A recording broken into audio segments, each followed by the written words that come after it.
বন্ধুরা, এই লোকটির নাম হলো লিও। সেও মাল্টিমিডিয়াম চাকরি করে। হঠাৎ করে সে ধাক্কা খেয়েছিল যে মেয়েটির সাথে, সেই মেয়েটির নাম হলো চম্পা। আর চম্পা ছিল খুবই দরিদ্র পরিবারের একটা মেয়ে। হঠাৎ তার সাথে ধাক্কা খাওয়ার পর লিও বলতেছে সরি আপনাকে, কিন্তু চম্পা ডাক দিয়ে বলে, স্যার আমাকে একটু হেল্প করবেন, আমি 3 দিন ধরে না খেয়ে আসি, আমাকে কেউ খাবার দিচ্ছে না, কেউ আমাকে হেল্পও করছে না। তখন লিও বলতেছে ঠিক আছে, আপনাকে আমি কিছু টাকা দিচ্ছি, কিছু খেয়ে নিয়েন। তখন লিও বলছে এই ধরেন কিছু টাকা দিলাম, আপনি খেয়ে নিয়েন।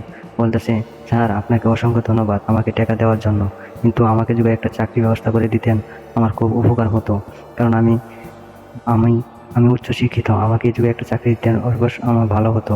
তখন লিও বলল ঠিক আছে, আমার অফিসে তোমাকে জয়েন করবে, আমি তোমাকে কাজ দিয়ে গেলাম। বন্ধুরা, এই লোকটির নাম হলো লিও। সেও মাল্টিমিডিয়াম চাকরি করে। হঠাৎ করে সে ধাক্কা খেয়েছিল যে মেয়েটির সাথে, সেই মেয়েটির নাম হলো চম্পা। আর চম্পা ছিল খুবই